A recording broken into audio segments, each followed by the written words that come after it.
I want to talk to you guys about business structure, company structure, because without this, you are struggling to make money, you're struggling to be profitable, you're struggling to be efficient. And those are the things like efficiency and just a lack of processes is probably one of the main reasons why we struggled to make money in our HVAC business for so many years.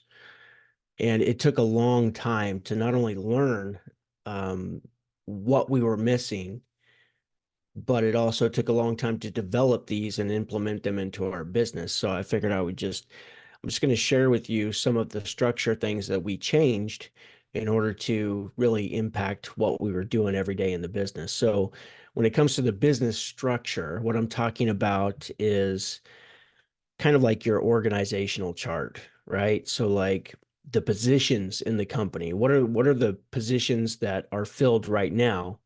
You maybe have you at the top, and then you've got, you may have a manager who sees a portion of the company.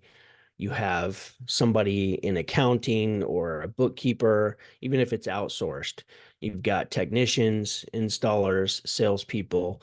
So determining, what the company structure looks like, and you're not just looking at what it looks like right now, which you're going to have that, but you want to look at what it's going to be in the future so you can kind of forecast and see what positions are going to need to be filled.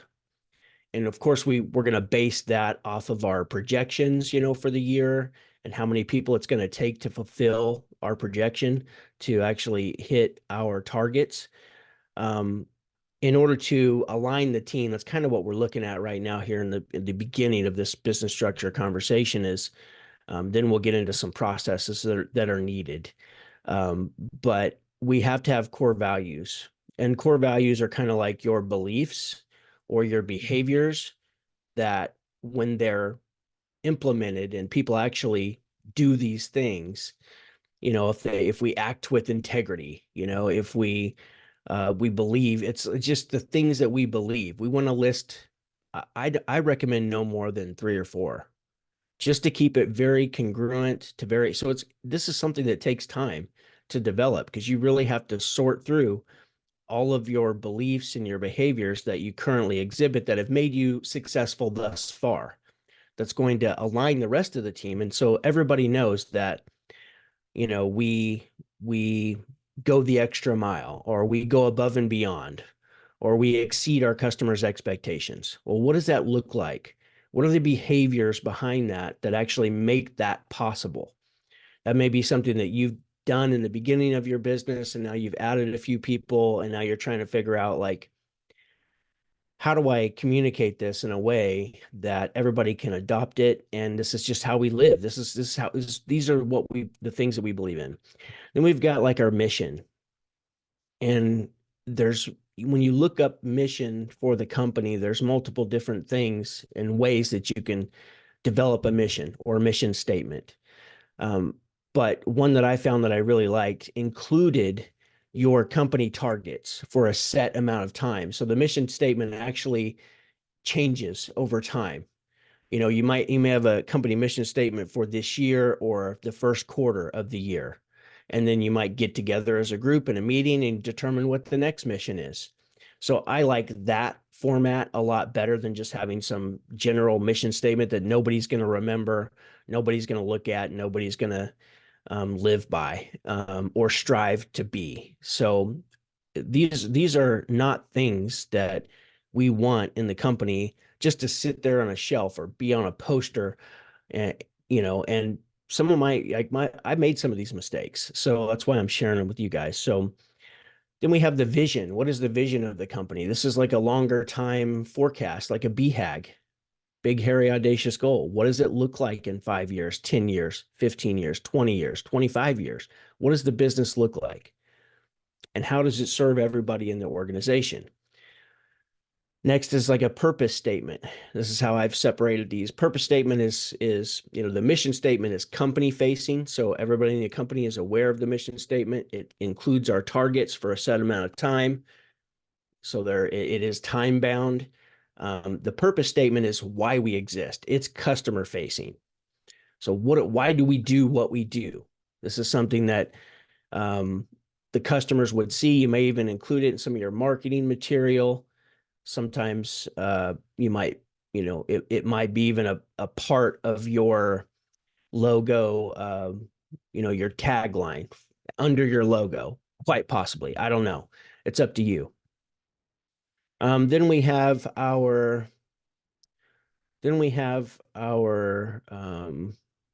processes. Let's get into process. So we got org chart, company values, mission, purpose, vision. Then we get into processes, right? Without processes, everybody's just doing their own thing in the company.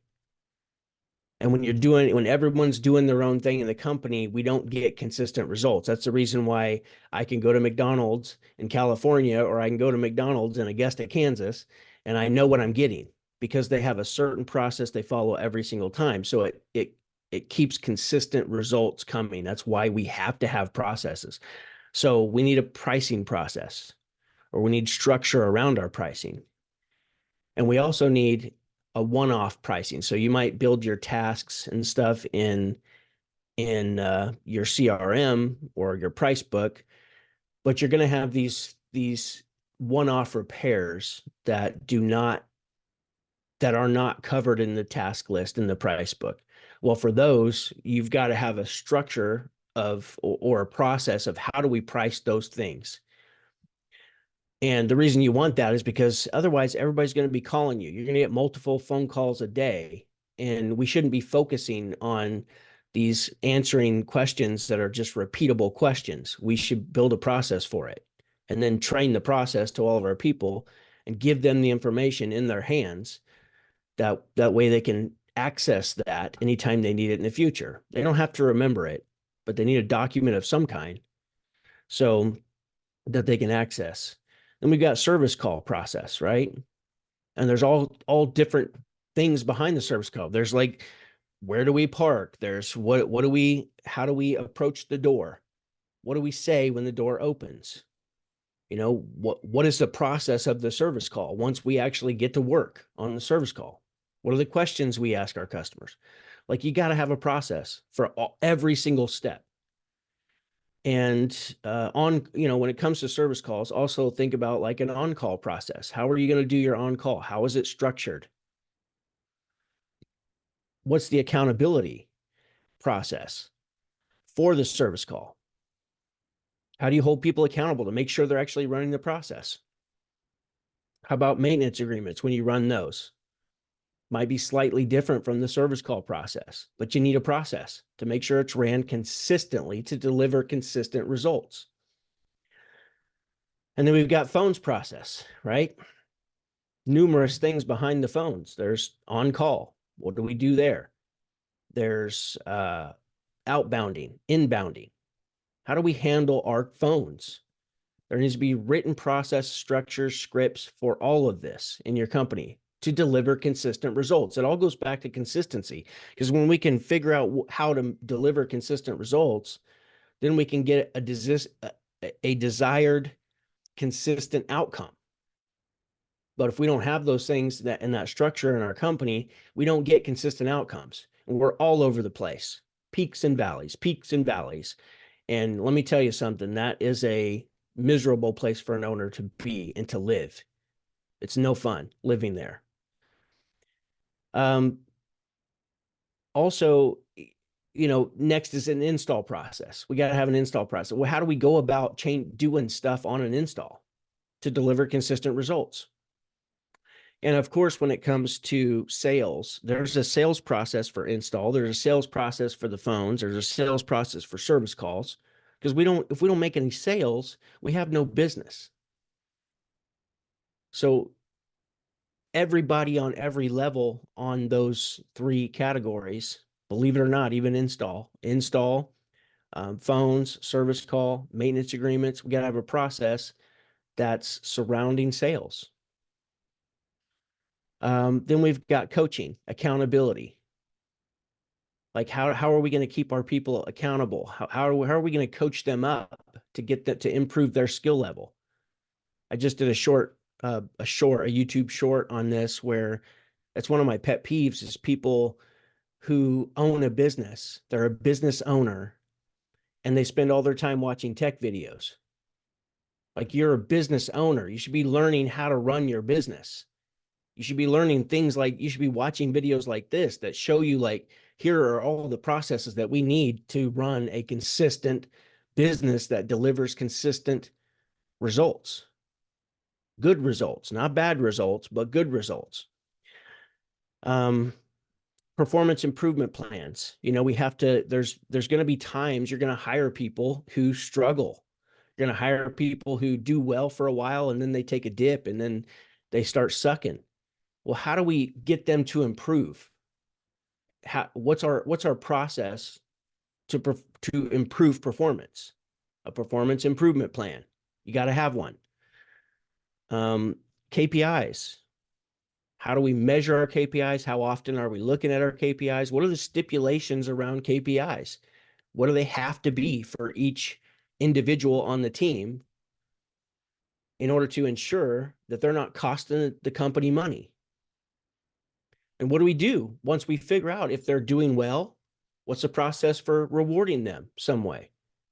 What's the process for disciplinary actions, which is one of the processes that we have to have, or performance improvement plans if they're not following the rules or the processes?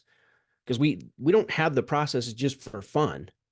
They're there to produce a consistent result. Then we've got, of course, discipline. When we just flat out have to discipline somebody for breaking policies or not living our core values or striving to hit our mission, which are going to be, target-based, monetary target-based mission. If people aren't trying to do that as a whole on your company, well, what's the disciplinary process? What if somebody shows up late for work the next 3 or 4 days? I just saw a post on Facebook about somebody saying that, they were listing all these bad things about this new hire. And one of them was that they took a check home and they didn't bring it to the shop after a service call on a Friday. Well, do you have a process for that? Do you have like a standard operating procedure, an SOP, where they know without a doubt what they're supposed to do with that check, regardless if it's Friday, regardless if it's 8 o'clock or 9 o'clock? What is it? Because if you don't have that, there's no way to hold somebody accountable. And then if you can't hold people accountable because you don't even have a process for it, then stop complaining and stop whining about it. Put a process in place and then enforce the process. Then we have organization. Organization spans many things within the business. You've got your stock, vehicle stock, and the stock in the even in the stock in the office. Like, what's your process? Like, so many things are just, this is the way we do them. And that doesn't work for a well-organized, structured business. You need it written down on paper and everybody needs to understand it. So there's constant, never-ending training happening on just your processes in your company, let alone like actual technical stuff. And yet some people have a meeting once or twice a year.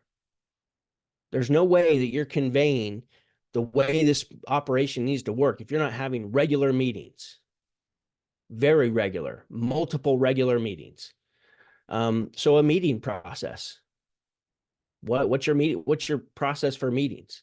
What's your process for safety compliance? It is something I learned really late in my business, but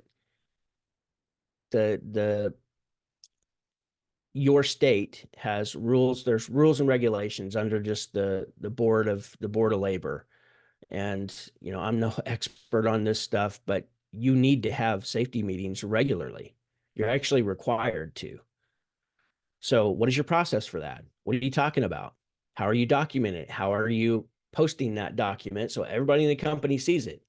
What do you do when you actually get cut or burned badly, or you break a bone on a job? Because these things can happen. We do dangerous work. Everyone needs to understand what the protocol is. What is the standard operating procedure when somebody gets hurt? Financing. right? Well, let's go back to organization.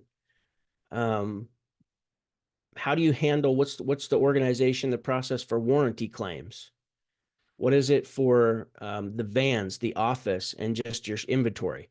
And then financing. So you probably offer financing. If you don't, you're losing out on a whole bunch of sales. So if you offer financing, what is the process behind that? That should be written so anybody could look at it and go through it and know exactly what to do. Otherwise, you're fielding phone calls all day long, wasting time in your business when you should be working on building the next process or implementing the next sales strategy or meeting with your marketing team or whatever it is that you need to increase the business. Then we got email, right? If you have a website, then people are going to reach out to you, or you have a Google My Business, people are going to reach out to you through email. What is the process for that? Who responds to that? Is it all you or is it all somebody else? What's the accountability for that or responding? What's the policy? What's the standard operating procedure on how fast we need to respond to those things? All of this needs to be written down, documented, trained on, and then followed up and managed. We've got posting. We have to we have to be constant in social media. We have to be constantly putting content out to get recognized and get noticed, because there's so many other competing interests, and other people are vying for your customers' attention. So because of that, we have to outwork them. We have to outpost them. We have to get people engaged in our post. What's the process for that? What's the schedule look like? Who's designing those posts? What do the posts contain? Follow up. This could be tied to the phones process, but what is your follow up process? How many times do you follow up before you shut it down? Or do you ever shut it down? What are the ways or methods that you follow up? Is it a phone call, a text message, an email, um, a snail mail, something sent to the customer's house? How do you follow up? What is the process? Quality control. So we've got quality control. Like, one of the things that happened to us is we kept getting callbacks all the time for installs. And the technicians, if you've ever been a technician, they're the worst when it comes to if your install team doesn't do a good job at commissioning that new system. If they don't do a good job, then at the end of the day, the installs already finished, and those guys have gone home, and now we're have to have our technicians go out and fix a brand new install that should have been functioning properly before the guys left, right? Or the team left. So what is the process to make sure that the quality control protocol is followed to make sure that this system is functional, 100% working properly before we leave?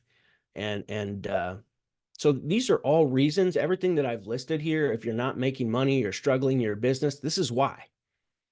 Like, I'm giving it to you on a silver platter here. This is why. Supply chain management. Well, let's talk about hiring and firing. You need a hiring process, something that doesn't waste your time. You need a firing process. How many chances are people given? How many performance improvement plans are you going to write before you just have to get rid of somebody and let them go? Because every single company, there's always a bottom 10% at every single company. You could probably take the number of employees you have and figure out what is 10% of that. And if it equals 1 or 2 or 5 or 15, like depending on the size of your company, then I can guarantee you there's a bottom 10% that probably don't need to be on your company, that are actually draining the business account instead of helping you grow. Supply chain management. Supply chain management just means that every part, every piece of equipment that you own, that winds up in a customer's home, it starts from somewhere.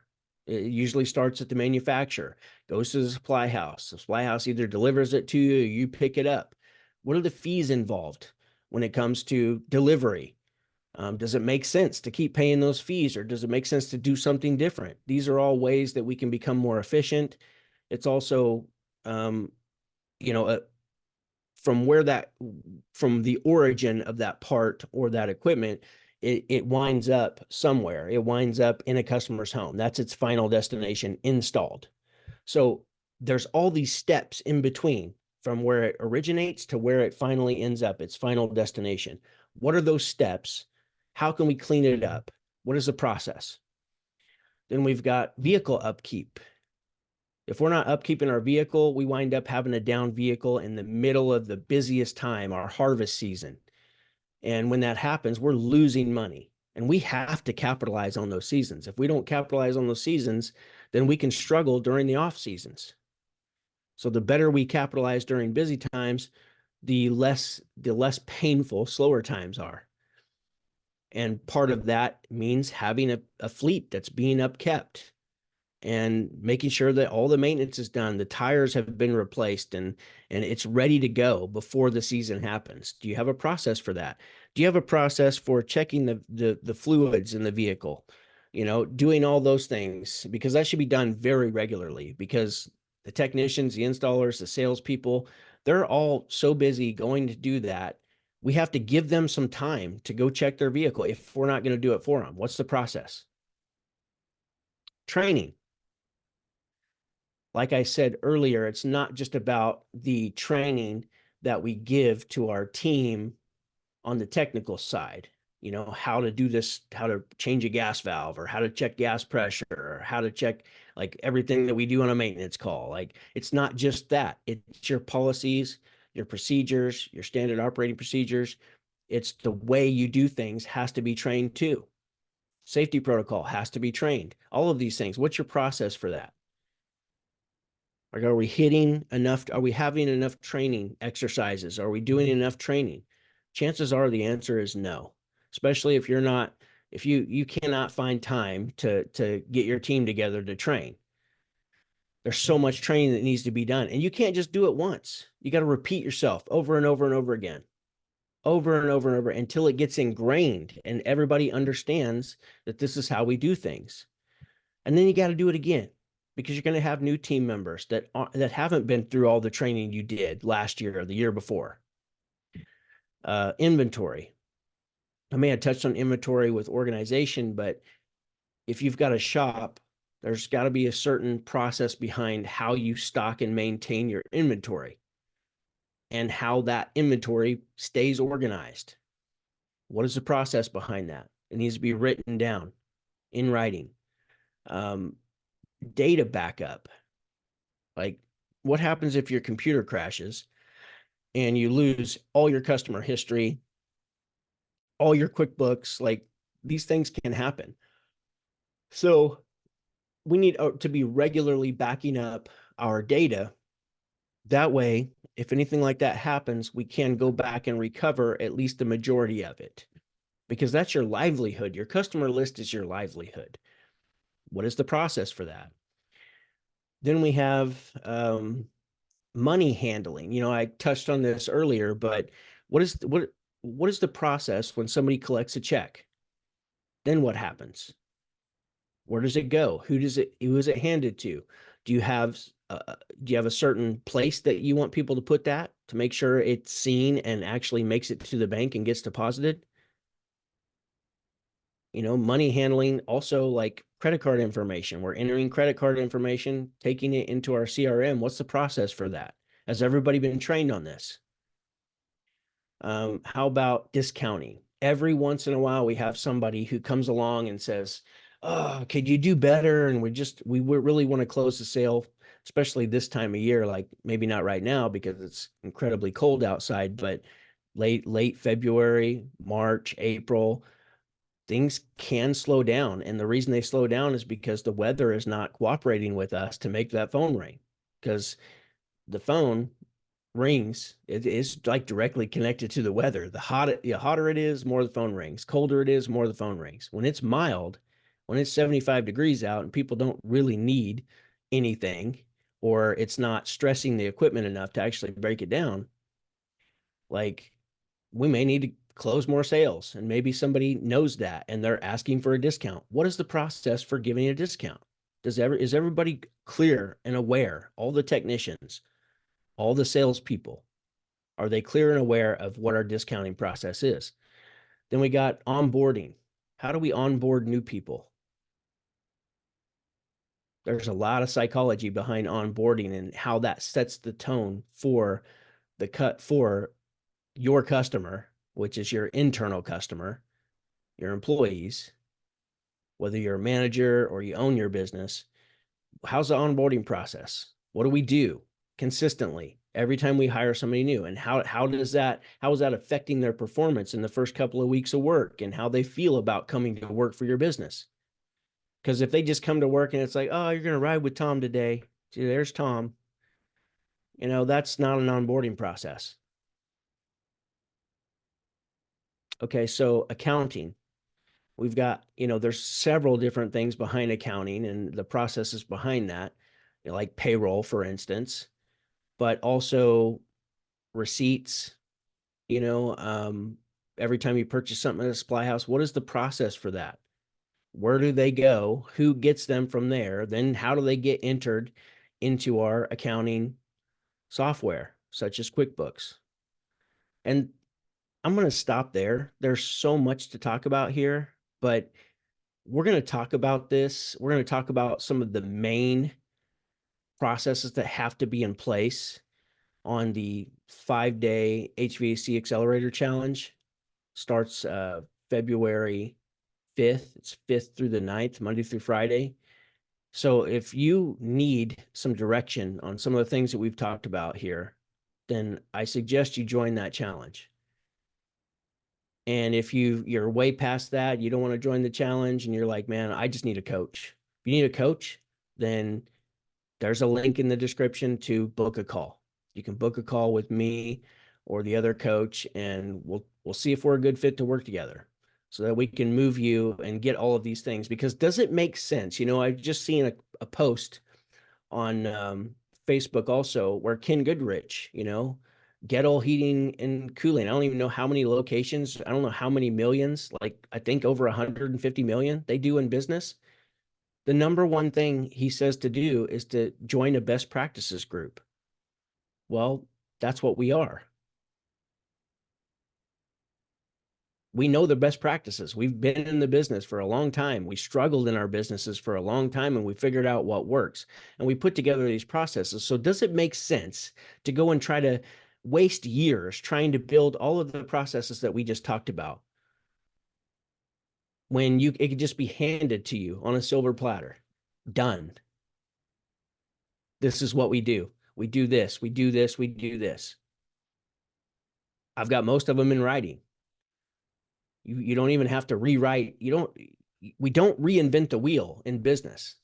What you do in business is you go find out who has the information I need and you pay for it to save yourself years of struggle and wasted time trying to build all of these things yourself. So think about it. I always put the links in the description of all these videos. If you're tired of screwing around and wasting time and you want to move a lot faster, then, check us out. I just got word that because we just finished the year, we had a few people in our group who started at nothing and made it past $1 million mark, very quickly. So I just got word from one person. He's been in our group for less than 2 years. He was working for somebody when he joined our group. Then he was doing his business on the side, and he hit $1,085,000 this year in less than 18 months. He wasn't a leader. He didn't know anything about business. And we've been involved in the process of helping build him up to the point where he's become a leader in his company. And that's the reason he was able to surpass, the $1 million wall it's a hard wall to break past, because a lot of things in the business have to change. You have to have structure. You have to have processes. So if you're interested in that, and you're tired of wasting time and working yourself to death, because we're also going to help you become, a better wife or a better husband or a better father, increase your energy levels, increase your confidence and your courage. If that's interesting to you, then reach out to us. So let you guys go for now. Go make money. Boom.